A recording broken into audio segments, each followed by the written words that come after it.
welcome to this week's Running Tale. And this week we have Gareth Snelson. And Gareth, tell us your running tale. Hi everyone, thank you Michelle for inviting me on today. So yes, my running tale, well, I guess you could say that my running tale actually begins with the complete disaster of being forced to run with asthma as a child. So I think certainly around Milton Keynes area, a lot of people know me as being the founder and event director for Milton Keynes parkrun. And of course, then everyone just assumes, oh, well, you've been running forever. And it's like, well, not exactly. And I must admit that from about the age of 10, I detested running, absolutely hated it, simply because I ended up suffering from asthma. And at the time, that simply meant that whenever we had to do our weekly, I used to think of it as cross country, but it wasn't. It was just a couple of laps around the Redgar, around the school. But it was always that awful burning in your lungs that is just deeply unpleasant. And of course, you can't stop because the teacher won't let you stop. So I was always, without fail, the last person home. Absolutely last. And I have to say, my mates at the time, Belma and Des, were just awesome. They would always run back, and actually Kev as well. They'd run back, or they would stay with me, so I didn't actually cross the line completely alone, which was awesome. But it was just that constant burning right in the center of the chest, always. So of course, in my head, just running was this absolutely awful thing. Of course, you look back on that and you go, well, actually, I'm really glad that my parents and my teachers didn't let me get away with it, because if I hadn't done that, it would almost certainly have been an awful lot worse than it was. And I'm pretty certain that these days, the medications that are available alleviate most, if not all, of those unpleasant symptoms anyway. So yeah, those first few years as a kid running were not great. But I also remember that we did this sponsored run walk thing, and this would have been probably my last year at middle school, so they'd been about 12, 13. And I did that, much to everyone's surprise. But of course, that was much better pacing. You weren't hurtling off, it was running bits of it and walking bits of it. And I think it was about 10K in total, which at the time was just this enormous distance that seemed to last forever, but not in a bad way. It's just one of these distinct memories I have. But then, and it kind of suppose that some of that gives you then that little bit of confidence and resilience to keep on pushing through it. But I was never really into running. And certainly at upper school, running was something you did as part of rugby training, and we'd just, especially in the winter, just go out in the most awful freezing conditions and run through the streams and stuff like that. But again, I was always back of the pack. Certainly never found it particularly easy. And I don't even know why I really started running. It was just something that almost happened. And you've got these weird memories. So how do you remember these things? So first year at uni, me and my housemates decided to go for a run. And we probably didn't get more than about 200 or 300 meters. I don't remember how far it was, but I remember that we were like, yeah, start running. And, just going out there, I was probably just wearing a pair of jogging trousers and high top sneakers. And yeah, didn't last very long. And then I remember in the summer of my second year at uni, was the next time I ventured out for a run. And again, that's when I started pushing things a bit more and felt that awful burning in the lung sensation again. But I don't know, I guess it must have been fairly unpleasant. I didn't run again after that either, but I remember those two occasions. And it was only when I started formally exercising during my third year at uni that running ever started to become this thing. So I'd always cycled a lot, I guess. So it wasn't as if I was unfit, and I always walked everywhere. And then I was dragged along to a step class because my mate had been dragged along by his girlfriend, and he didn't want to be the only boy in the room. So I was like, "What? You're going to this exercise class and it's just full of girls?" And he's like, "Yeah." He says, "It's awful." I was like, "That sounds brilliant." So I started going along. And then after that, we all joined a gym. And I remember doing little bits on the treadmill and stuff there. But obviously, I was then starting to get into fitness a bit more.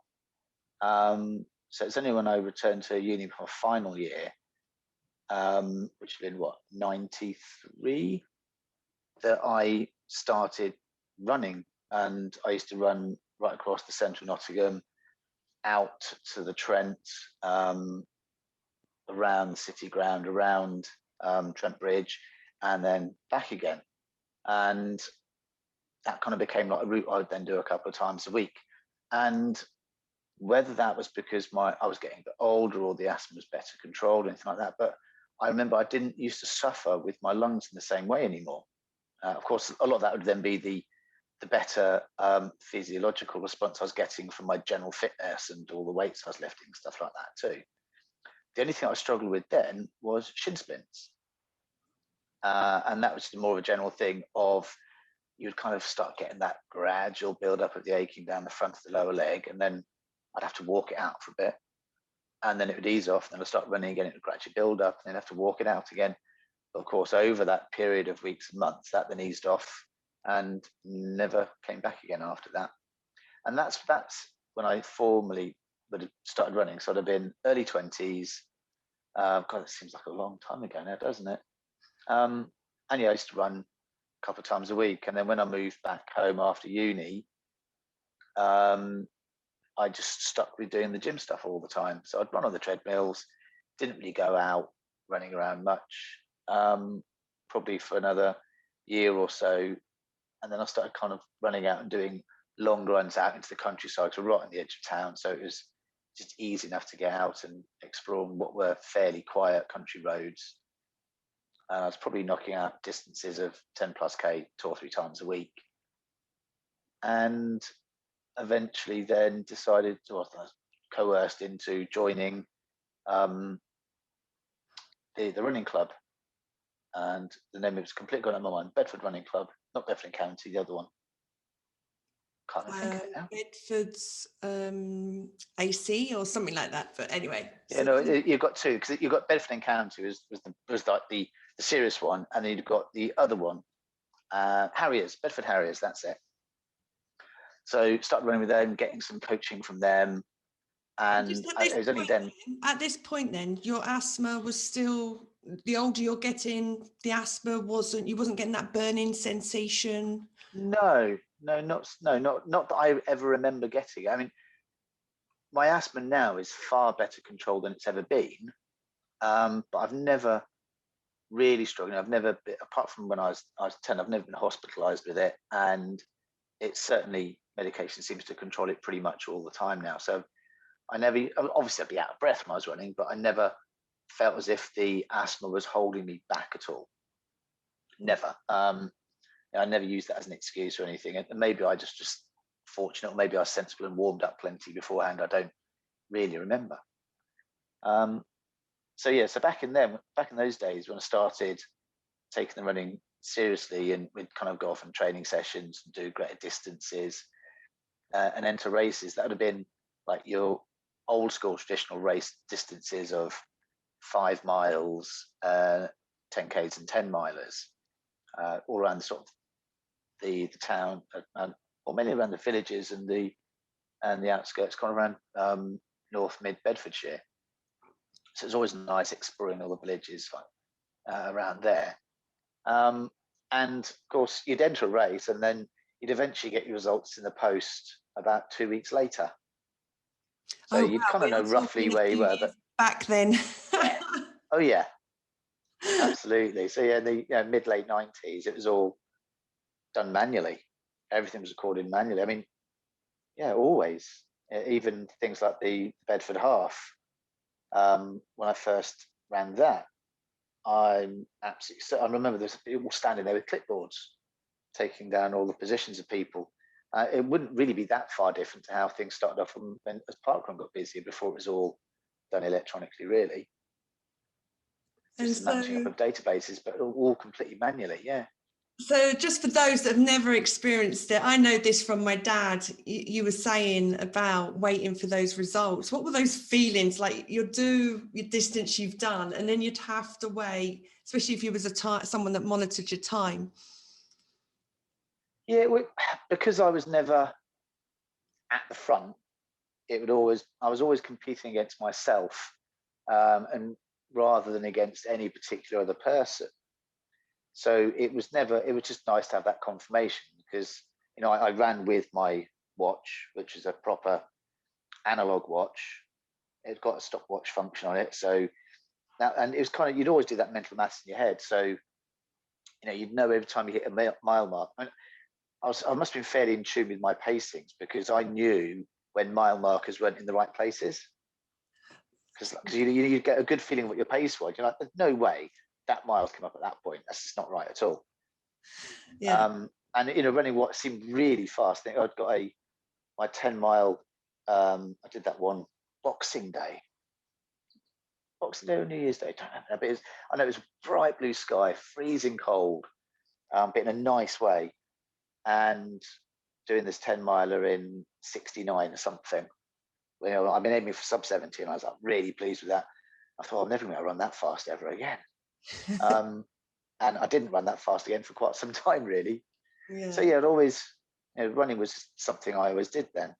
And then I started taking a bit of a break from the running, wasn't doing it as frequently. And then in 99, I broke my leg in a motorcycle accident. So that put me out of action for quite some time. So when I came back, that was doing a lot more cycling.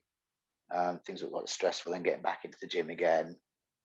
And I didn't really run with the club much after that. And then in 2003, I decided to retrain as a personal trainer. So at that point, it was just exercise was what I did. It wasn't just specifically running. It's whatever suited my clients and what I enjoyed doing. And I'd bike a lot, I'd hit the gym a lot, I'd run a lot, but never with any specific focus around it.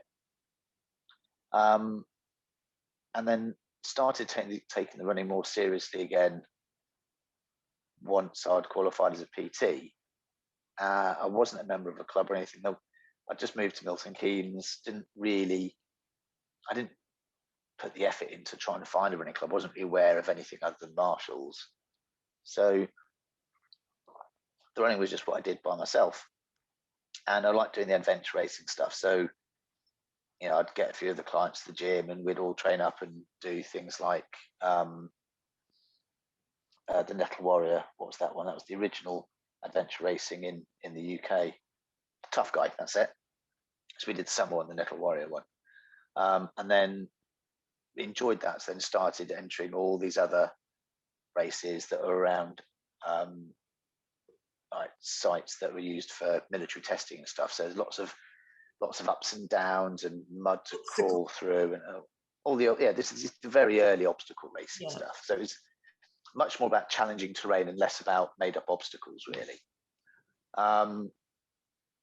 But I also managed to make myself quite ill.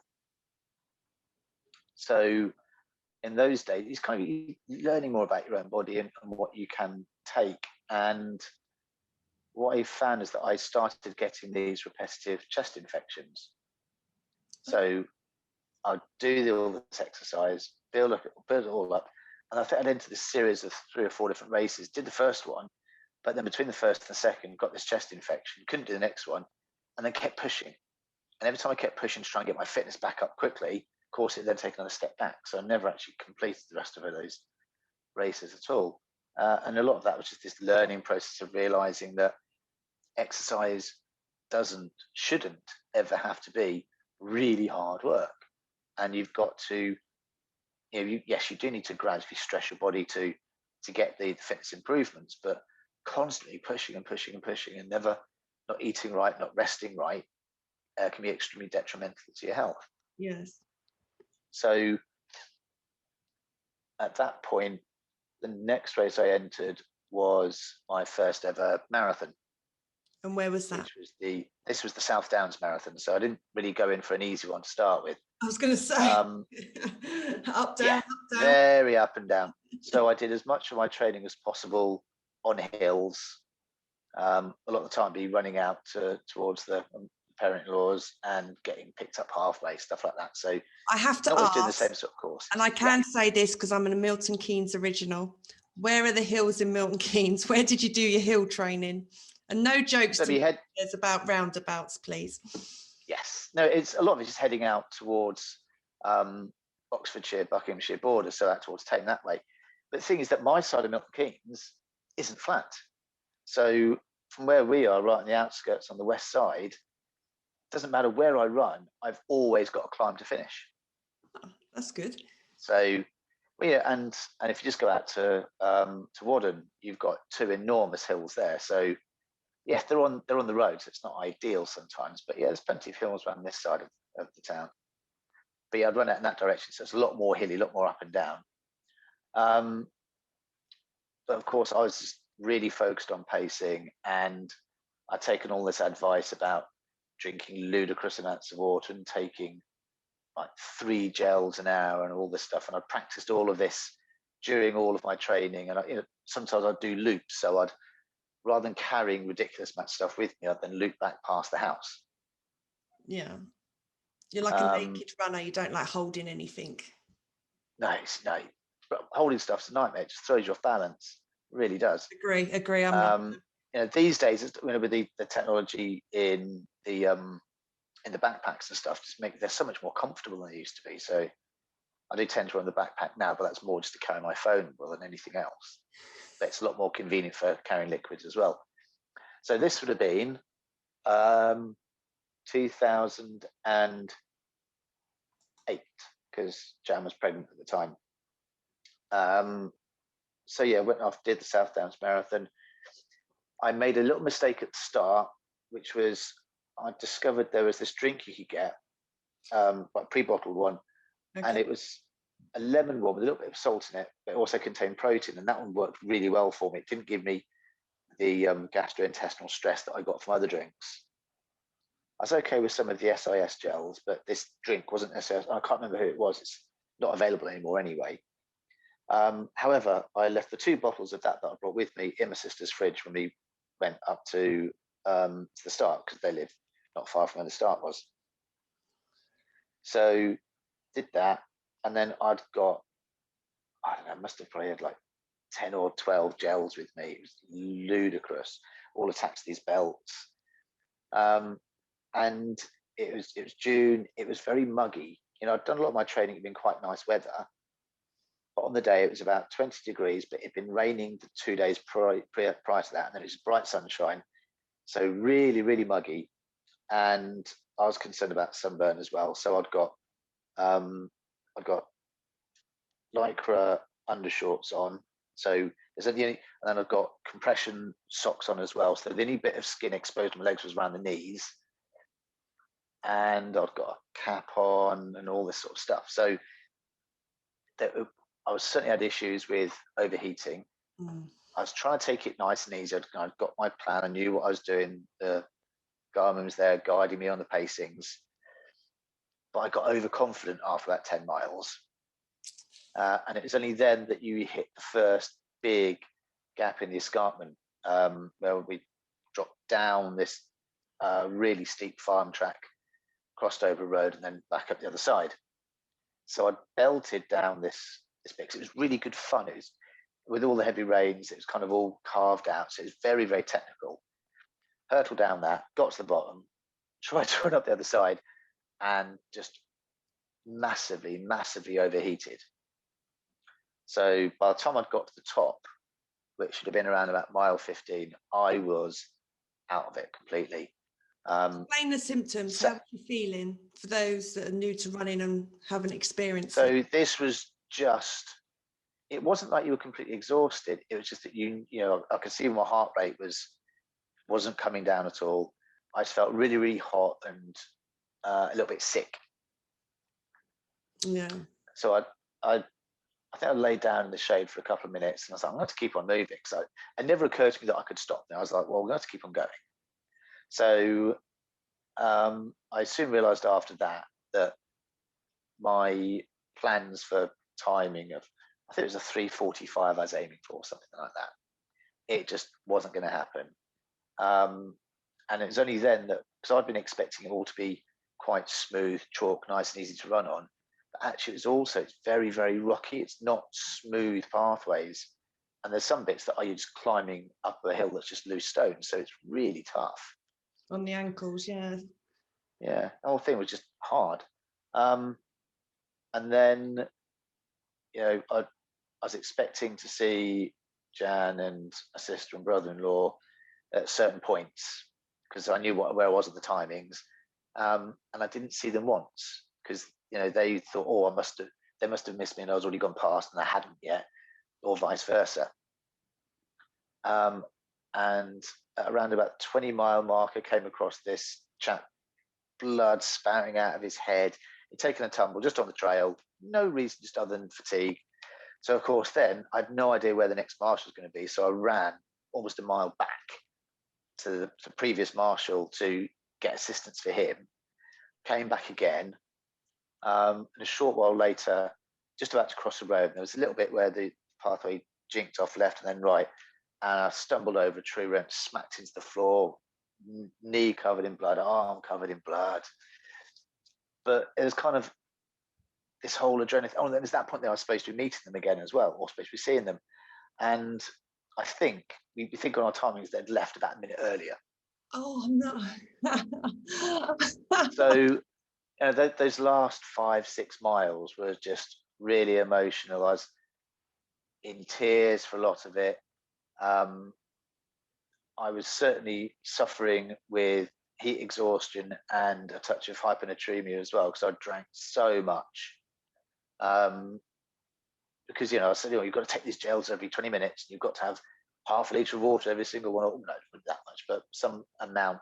And I was really working these specific amounts all the time. And yeah, got to the end, burst into tears again, crossed the line in 4:49.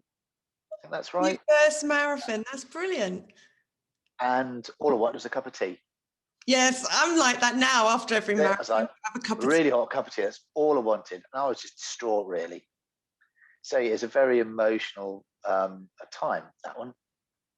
I love that you opened up. I love that you opened up and said that, you know, because I haven't had anyone on Running Tales say, like, they've crossed the line and cried like that. Yeah, this is good. But especially as you like over 27 miles, because you had to run back. Yeah, exactly. You did the extra bonus distance. That's the real reason why he was crying.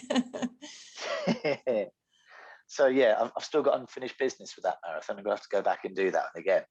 So lead us from there, like how you got into parkrun. Oh yeah, I was down in Teddington doing some install training at a gym down there. So what year was this? And this would have been 2008 as well. So again, so this was only a couple of months after the marathon. And I'd make sure I got down there really early so I wouldn't get stuck on the motor on the M3, M4, whatever it is, I can't remember now. So coming into West London really early in the day, it's a bit rainy but quite nice. And I got to this gym at about 7:30, ready for a 9 o'clock start. So I was like, well, I can't just sit here. So I got the A to Z out and thought, oh, there's a park that can't be more than about a mile away. So ran through Teddington to Bushy Park. Ran around the park, got spooked by the deer because I'd forgotten that the large parks in London are full of deer. Came back, did the training, didn't think anything else of it. And then at the end of that week, I'd picked up Spikes magazine, and there was an interview with Paul Sinton Hewitt in it. And so, of course, he's then, this is all about parkrun. It was coming up for its 5th anniversary. I'd never heard of it before.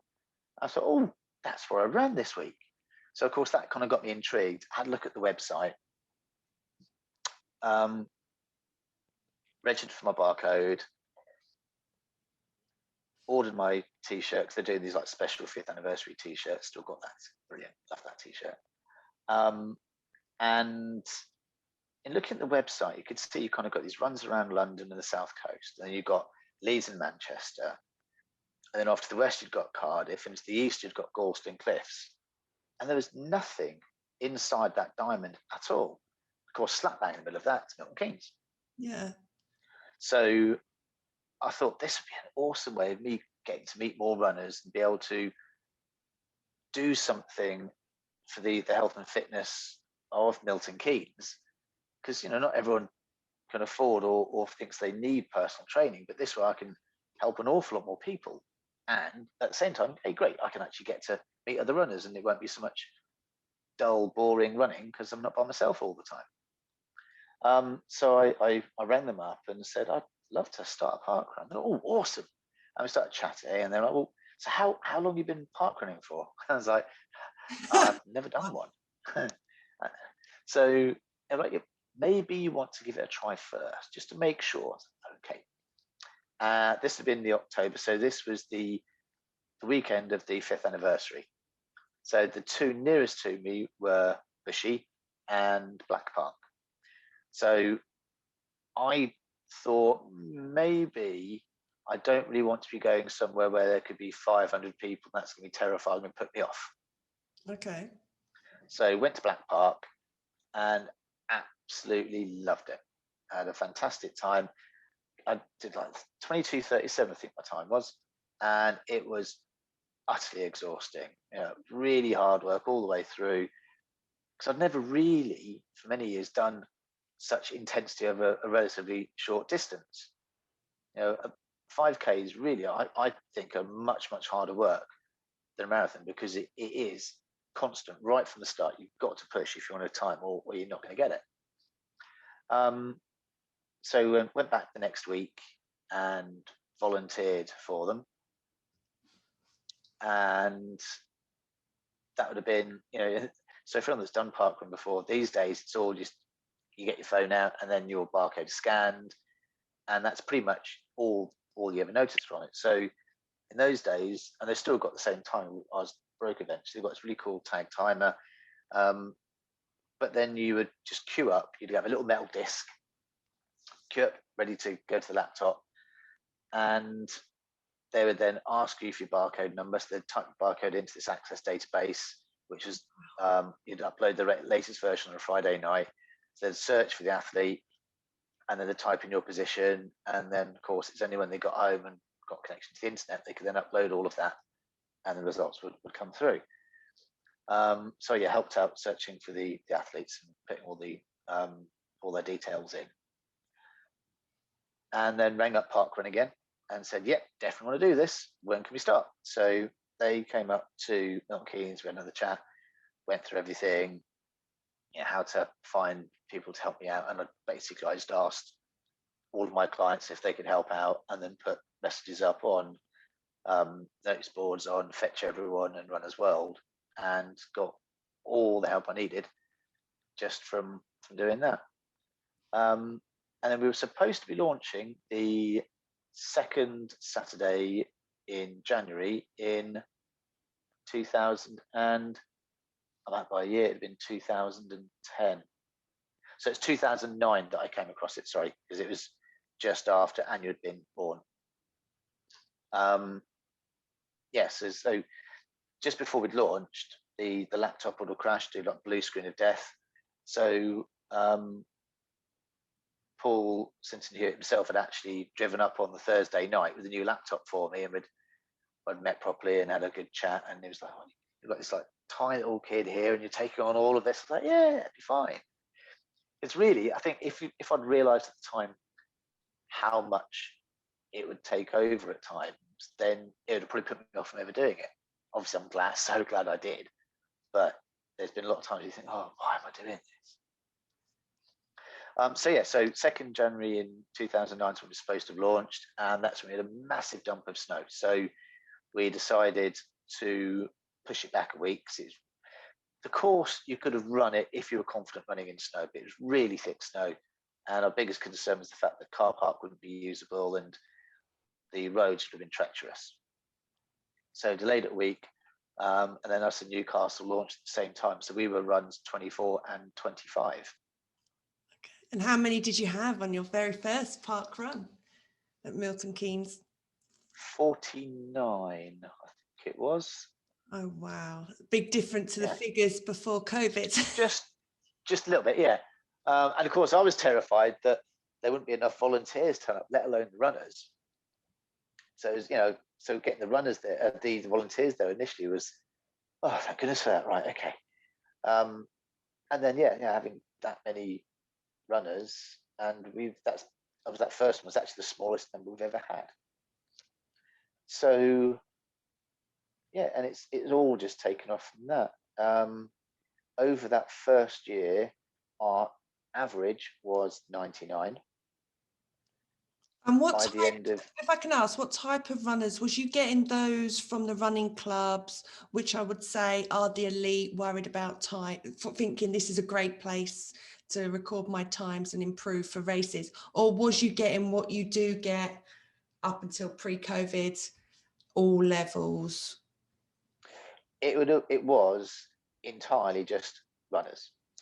So our early times, the fastest times would have been often around the 19-minute mark. So good club runners rather than county standard athletes. And there wasn't, at the time, the only running clubs in Milton Keynes were Marshalls, which was those county standard runners generally, although some fun runners too, and Striders, Shenny Striders. So that was it when it came to running clubs in the area at the time. And were they supportive of the park run, or did they see it as competition, or did they understand it? Some running clubs, certainly those further afield, never got back to me at all. But I'd had support from both people I knew within Bedford Harriers and at Marshalls, in terms of helping the background stuff and making sure it was all organised and the distances were measured out correctly, things like that. So yes, they were pretty supportive, very supportive from that point of view. So by the end of year 2, we were then getting 199 average attendance. So by that stage, you're starting to get a really wide spread of runners. Anything from elite Olympians like Tim Don, who would turn up once a year and have a bit of poke around in 16 minutes, 15 minutes. All the way through to, at the time, slowest times were probably around about 45 minutes. Okay, I would guess. So still reasonably quick, really. And then as Redway runners started to grow, we started doing our our beginner courses. That's when we started noticing we're getting a lot more slower times. We're getting a much wider spread. At the time, it was still just runners. We weren't really getting anybody walking, because that wasn't, parkrun was a running community. And it was all about this free 5K timed run. Whilst, of course, now it's far more about the health of the nation and just getting people active. So, yes, we'll still occasionally get the really fast runners, and an occasional ex-Olympian will turn up and run with us, which is always nice. But we also get people who are walking it in over an hour. And some of those are ones that maybe they're recovering from injury, or they just would rather walk it because they can then chat their way around, or they're just starting off running and at this stage they're not yet ready to run.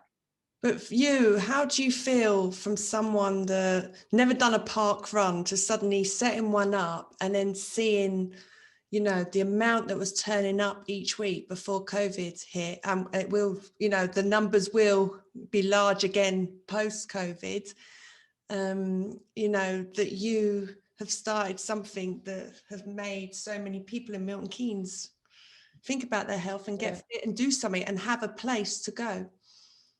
It's something I'm really, really proud of. But the thing is, it's not just Milton Keynes. So, you know, we've got, you know, some of my team in the past have gone on to set up other parkruns. Oh, okay. So, you know, specifically, we've had members of the team went off to do Linford and Buckingham, and I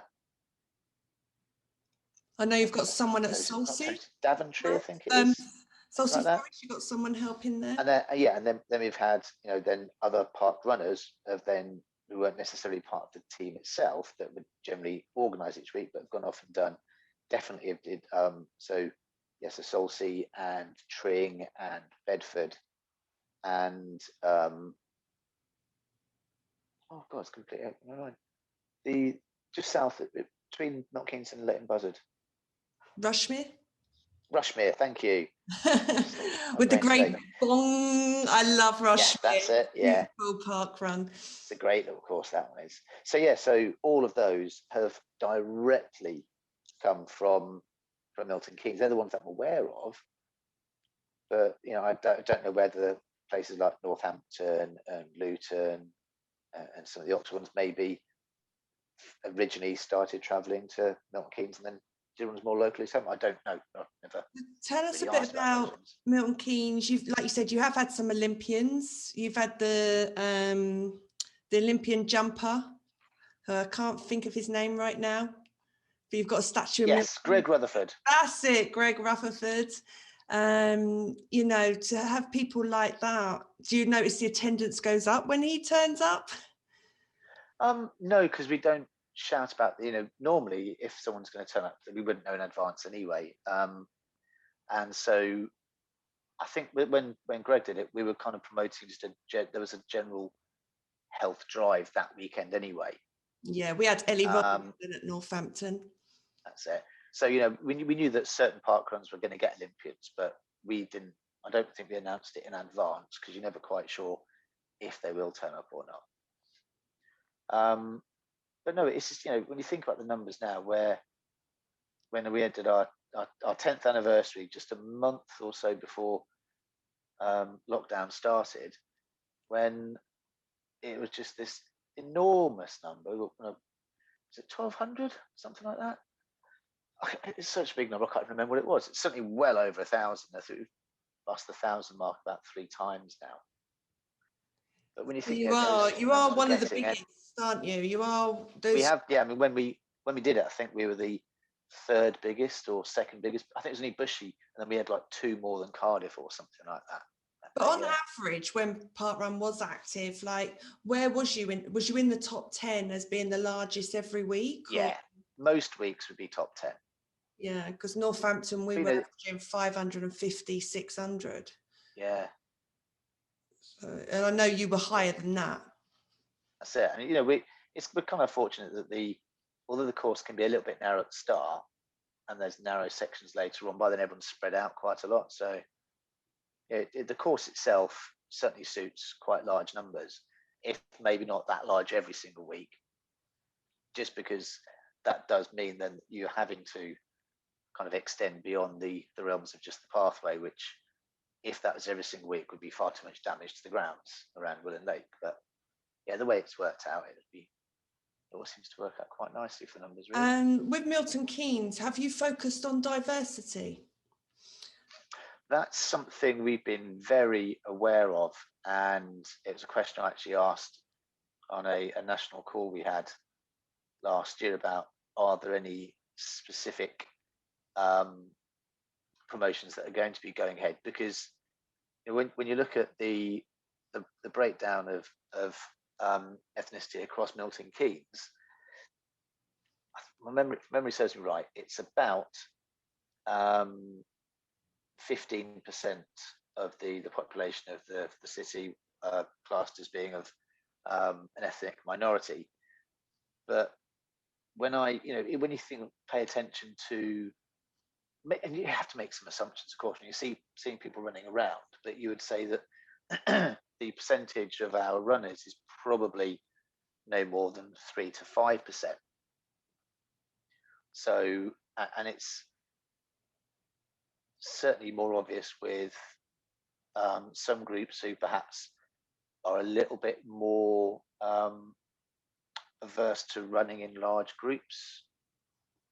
Yeah. So, it may not be Milton Keynes parkrun, but certainly we want to be looking at promoting what we do to all of the ethnicities around Milton Keynes, because when we look at the risks from COVID, for example, we know, and a lot of it is actually, it's not so much the ethnicity, but the fact that those that are of the BAME communities are often in the poorer areas of the city, which in itself increases their risk.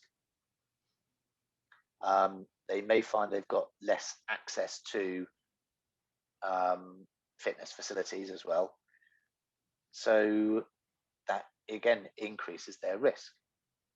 So they've been hit a lot harder just because of where they live in the city, potentially, not just their ethnicity itself. It's just quite a complex thing around that, but because they've got that increased risk and they're less likely to do the exercise, something like parkrun, where there are no barriers to participation at all, will be a really good way of helping them to get fitter and reduce their risk longer term. So to me personally, I find it's very important that we do start being far more proactive about that when we, as soon as we know, when we've got dates exactly when we can start. Hopefully we'll be back in June, but we don't know yet, obviously. So yeah, we want to be getting involved with ethnic groups around the city to encourage them to take more activity and to look at parkrun as being a potential source for that. What about other areas like the LB, GTIQA community? You've got the wheelchairs, you've got, cerebral palsy.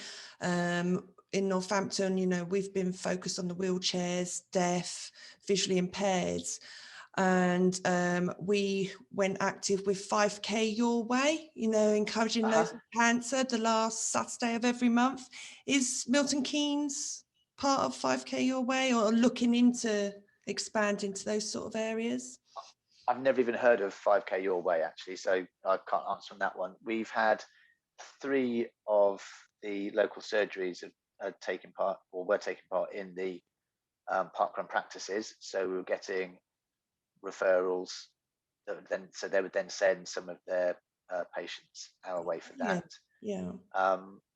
We've always been very positive about having wheelchair athletes. We've only ever had 2.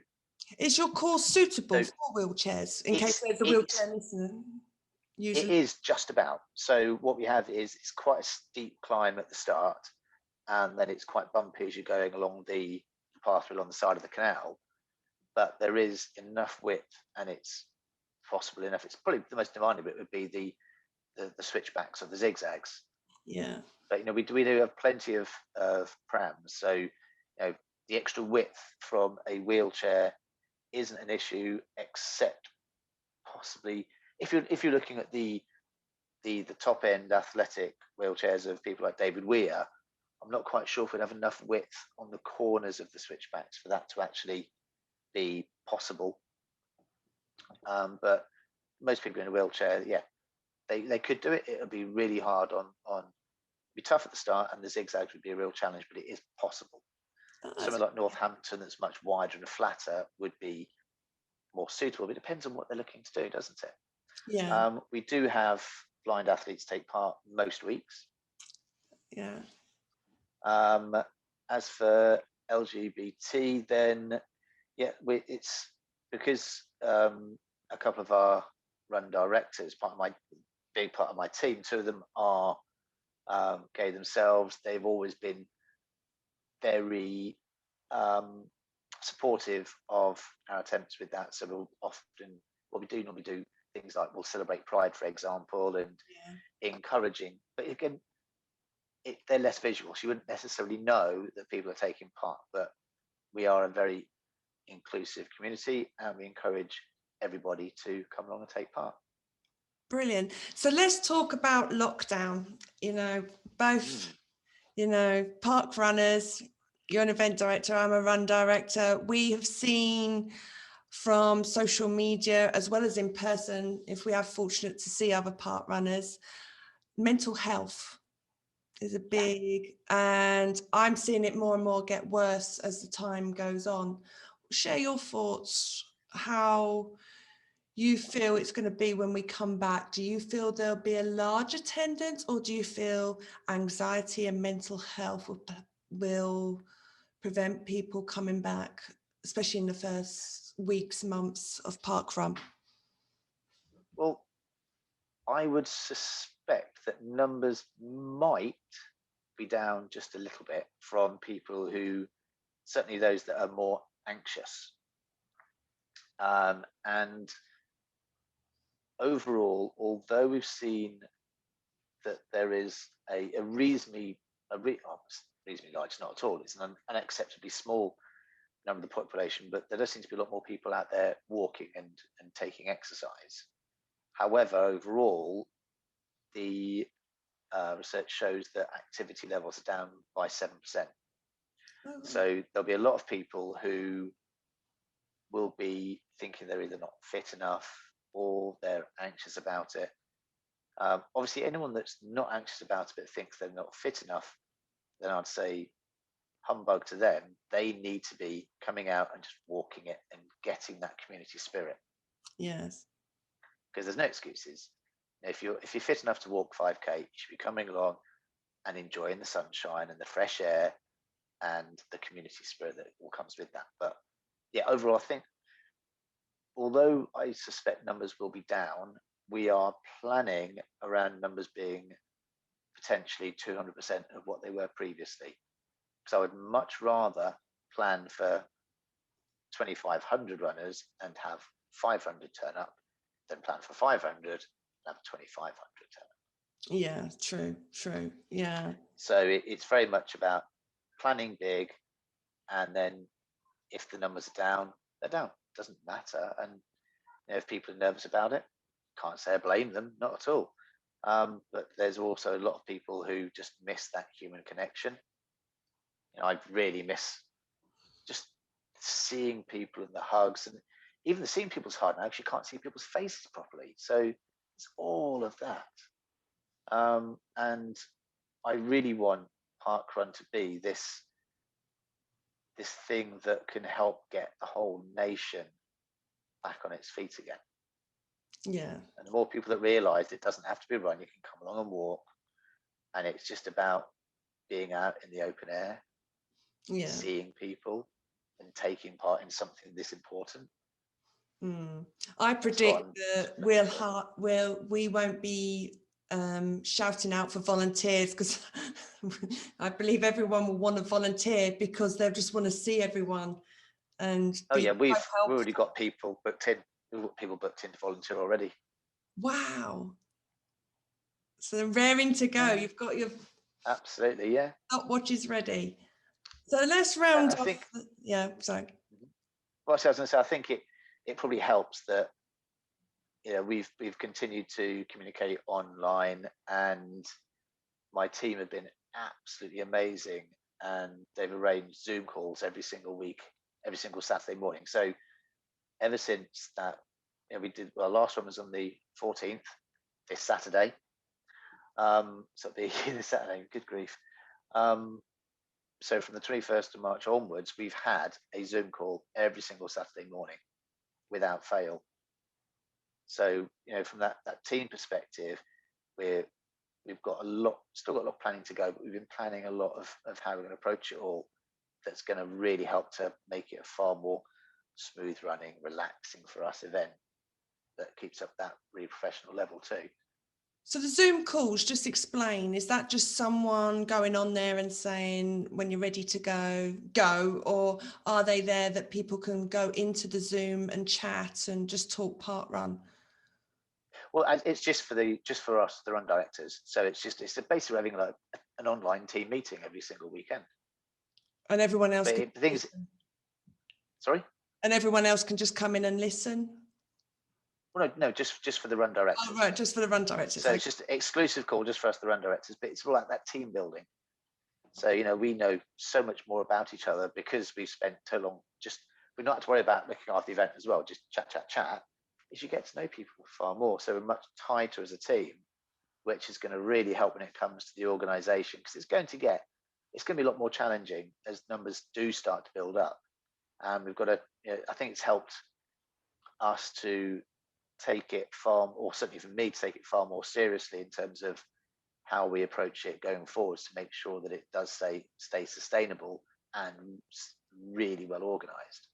So it becomes a much safer than it ever has been before event in terms of from a COVID reduction, risk reduction, as well as a overall being a greater experience for everybody, so they all get to enjoy it.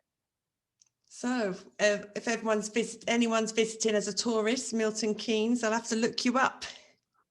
Absolutely. So to round this off, Gareth, let's ask you a few questions. So what's your favourite treat after a race? My favourite treat would be a double espresso. And if we've got one of our cake sales going on, it has to be a bit of coffee and walnut cake to go with it. Is that your treat after a park run every Saturday? Not every Saturday, no, because I'm not one for having the treats all the time, because then they're not treats anymore. True. What's your favourite distance racing? Favourite distance racing? See, that's a tricky one, isn't it? I love 10 milers, but I think at the moment it's the 5Ks that I'm really looking forward to doing again. And what's your, other than Milton Keynes, what's your other favourite park run? Oh, no brainer there, Sheringham. Okay. I adore Sheringham Parkrun. And why is that? It feels like it's beautiful. It's kind of like our home from home. So we spend a lot of time in Norfolk. So I'll often be there, and I'll volunteer as well as taking part. So I can have a nice run along the coast, and then that long 1.5 mile climb up to the start. As you're doing the run, so the course changed last year. It's not quite the same now, but you're kind of running out towards the coast. So you've got this gorgeous views, the sun coming down. You're in the middle of the National Trust property. You get all the rhododendron bushes and all the colours, and it's challenging. It used to be that it's a massively steep downhill start and then a massively steep uphill finish. Whilst it's not quite so steep at the start now, but you still get that big long drag uphill at the end. Love that. It's awesome. And to finish it off, when parkrun does start, for those that have never done parkrun, and we are going to see many, hope fingers crossed, that come to the park runs, what advice would you give them? Easy.